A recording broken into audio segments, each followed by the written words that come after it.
well. Um,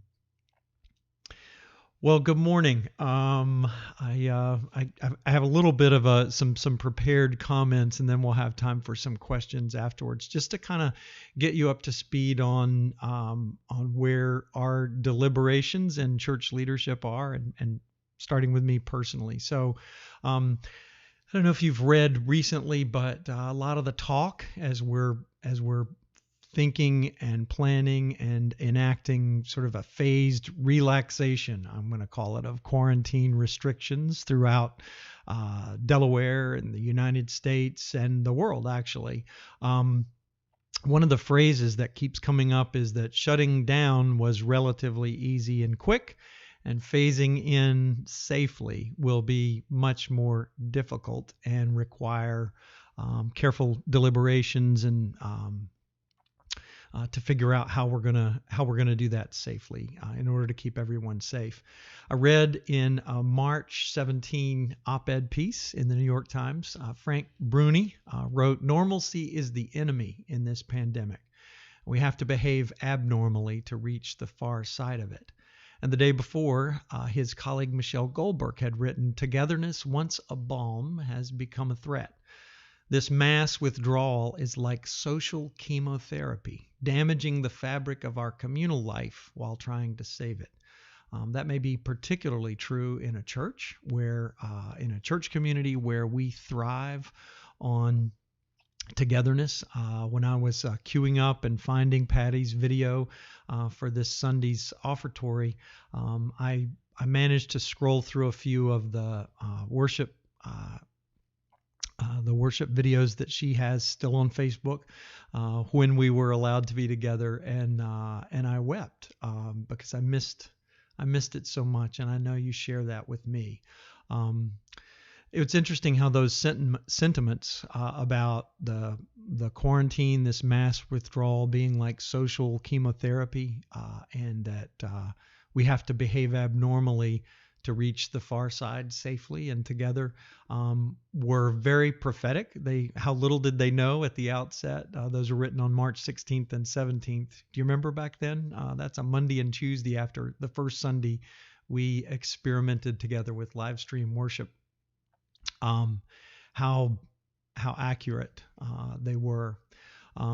So in order to safely and adequately prepare for in-person worship, our leadership team has directed the formation of a task force to present a policy for St. Paul's Church at our June 15th leadership meeting, which means we'll be continuing live stream worship and meetings by Zoom until at least then, and then hopefully putting into place some relaxation that will keep everyone safe, perhaps by the third Sunday in June. The team also approved an expenditure of up to $4,000 to purchase equipment that will enable us to continue offering live stream worship through our upcoming pastoral transition as of July 5th. I don't believe we're going to have to spend that much money. I think it'll probably be around half that, but they wanted to make sure that we had enough money allocated to make sure that we could order all the equipment and get it on time. There's several assumptions that I am and we are making in proceeding with that kind of abundance of caution. So the first is COVID-19 is still a grave threat to public health.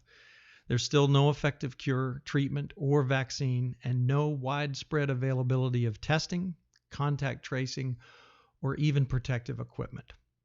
So while quarantine has reduced the rate of infections in many areas, we are relaxing those restrictions, knowing that doing so will result in an increased rate of infections and death rates. The second assumption that we're making is that church gatherings in enclosed spaces for lengthy periods of time, an hour or more, are among the most optimum environments for sharing the virus, particularly through singing, ironically enough, which greatly increases the chance of infection through what they call asymptomatic spread and aerosolization of the virus. Had to practice that word a bit. In other words, not knowing that you have it, not having any kind of symptoms, coughing, high fever, anything like that. You could be carrying it, and then singing actually is probably a little worse than coughing together. So that's one of the assumptions that we're proceeding with.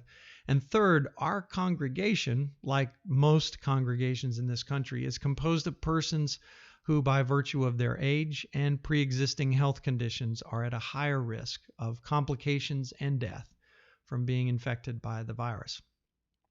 So our number one rule and goal is the safety and health, and that includes physical, mental, and spiritual, of all of our members, friends, and staff. So I'm going to invite us all to, as we proceed through this relaxation of restrictions during the quarantine, is to assume that each one of us is carrying the virus and then take steps to protect others around us.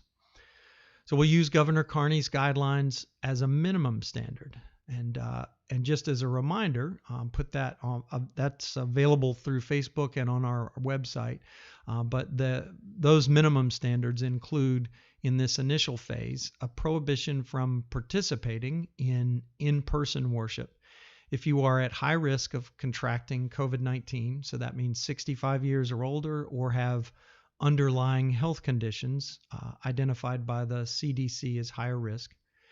If you have a cough, high fever, shortness of breath, or have been exposed to anyone who's tested positive with COVID-19 in the past 14 days. The second minimum requirement is that individuals who are age 13 and older are required to wear a cloth face mask covering to enter and remain inside. They do recommend cloth masks for children ages 2 through 12, but those aren't required. And then social distancing, 6 feet or more, is required to remain inside. No handshaking, hugging, or kissing allowed. Families and members of the same household may remain and sit together in a pew. And the governor's also requesting that our services are no longer than an hour, that each church is permitted to conduct a service that will be restricted in size to no more than 30% of the stated occupancy requirements, so long as we can maintain social distancing within that constraint. They also recommend that service and gathering times must be staggered to permit cleaning the public spaces before the next service gathering begins, according to CDC guidelines. So one of the things I wanted to highlight was that during all phases of pre-vaccine in-person gatherings at St. Paul's UMC, we'll be encouraging staff, members, and friends who are over 65 and people of any age who have serious underlying medical conditions to remain at home for their safety. Of course, during the initial phase, our governor has mandated and prohibited such persons from participating in in-person worship. And according to the CDC, just as a reminder, the medical conditions that count as serious underlying medical conditions include people with chronic lung disease or moderate to severe asthma, people who have serious heart conditions, people who are immunocompromised, either due to cancer treatment, smoking, bone marrow, organ transplantation, immune deficiencies, poorly controlled HIV or AIDS, or prolonged use of corticosteroids and other immune weakening medications. Also, people with severe obesity, body mass index of 40 or higher, people with diabetes, chronic kidney disease, undergoing dialysis, and people with liver disease. So one of the things I just wanted to clear up is that these in-person gatherings, when we'll be able to start them back up, will look nothing like the worship we remember from before the quarantine, and will, for safety's sake, exclude most of our members and friends. So therefore, we will continue live streaming worship, Bible studies, prayer gatherings, and all meetings without interruption until further notice. And I can't imagine why we would be stopping that anytime soon. That'll be the main way for all of our members that we continue worshiping and experiencing virtual community together. I'm not wanting to, get ahead of our task force, which is going to include people who are healthcare professionals, members of our board of trustees, because we have building considerations, facilities to consider, and other members of the church. We've invited several people already who've accepted, and if any of you would like to be involved, please contact me or directly or through the church office. Our first meeting is this evening at 8 p.m. I didn't want to interfere with the PFLAG meeting at 7, and we'll be meeting on Zoom. So that's what I have for you today. Just wanted to keep you up to date on the latest. I do recognize that's an abundance of caution, but I think that's the best and safest way and most faithful way to proceed. So I'm seeing folks still through the chat, just saying hello. But if you have any specific questions, we could stay on the line for a few more minutes, and I'll try my best to answer them. So I'll be monitoring the chat here for a few minutes and let you digest some of that. And I'll check and see if we've got any questions.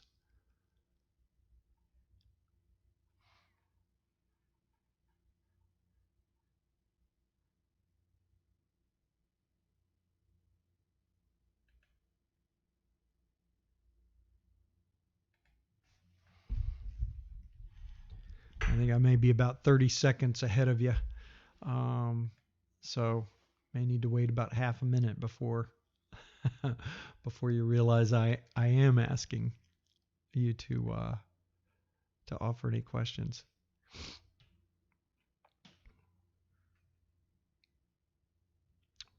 Patty writes, thank you, and that's the way to go.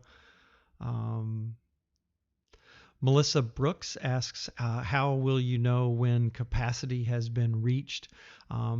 Again, I don't want to get too far ahead of our team that we're putting together to put a policy together for us, but we will, I think, at a minimum have sort of monitoring and screening at the door.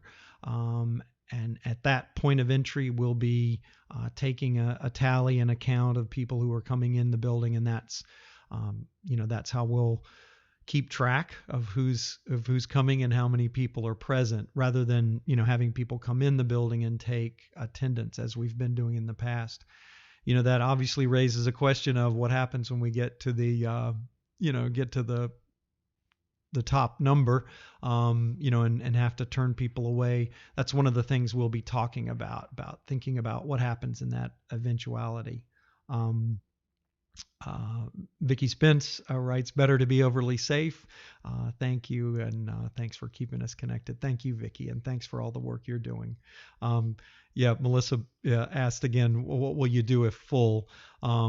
We're really, I got to tell you, struggling with that. And I know some people have been a little frustrated that, we're going to take this extra time, but, I'm imagining a couple of different scenarios, one of which is someone, comes to the door and we've reached capacity. And so how do we say, in a faithful and pastoral way, maybe if you'll wait, then, we have, maybe multiple worship services or something like that.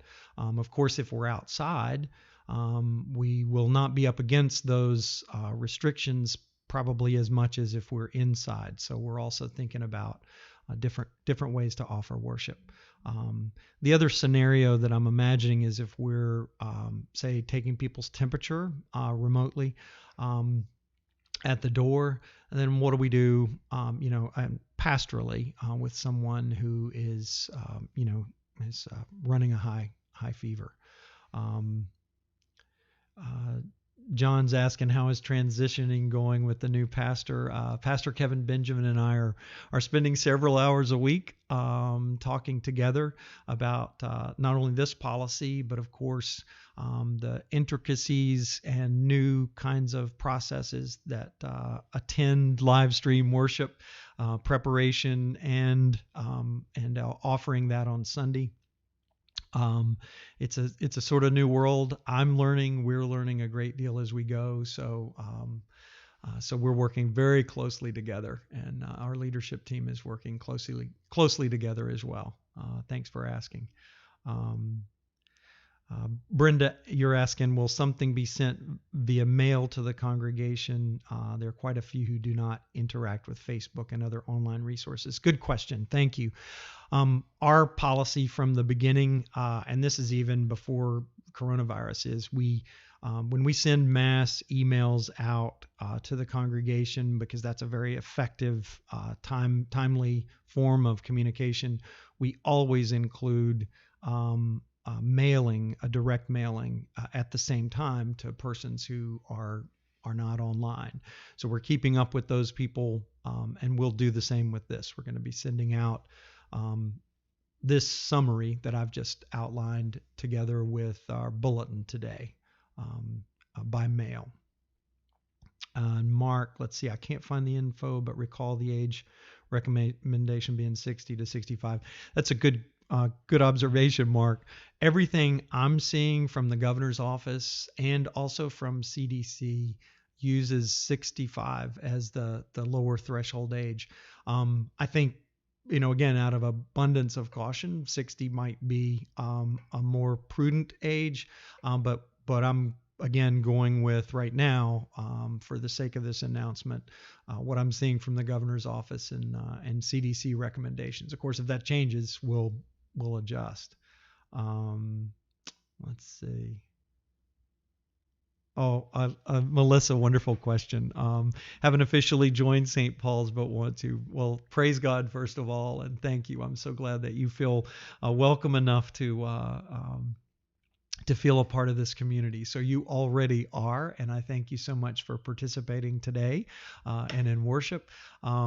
So let's talk. I'll be getting together with you soon, and we'll figure something out. The Wisconsin info, that's right. They did say 60. And some of my initial communication, I think, certainly to our leaders, said 60. Estimated start date. I'm thinking, Rosalie, we'll probably do something or offer something different after the 15th of June is what I'm thinking. My personal thoughts are that this kind of worship, I like to say, masked, separated, and silenced, that we're sort of outlining for indoor worship, or even in some regards outdoor worship, is going to be so vastly different that I think it might be best to plan a worship experience from the ground up that doesn't try to imitate what we were doing on March the 8th.